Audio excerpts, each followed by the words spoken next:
Ayan, dito tayo sa Olivia, Townhouse 1, sa project natin, slab corner.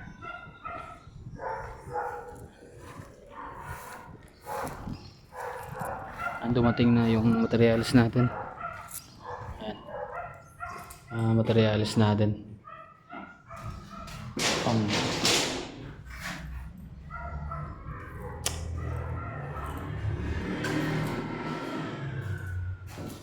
Simulan na natin sa Martes to kasi eleksyon pala sa Lunes at yung pasok. Ayan.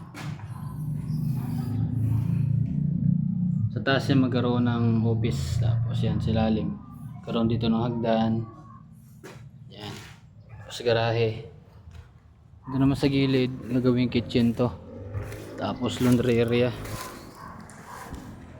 Nagkaroon din ng CR sa taas, karoon tayo CR doon, tapos sa taas terrace. Pangan nyo na lang yung ano nito, paano yung gagawin namin dito. May hagdan tayo ito paakyat. Tapos dito gagawin pala itong kwarto, bagbagi natin yan. Yun lang muna yung video natin. Bye bye.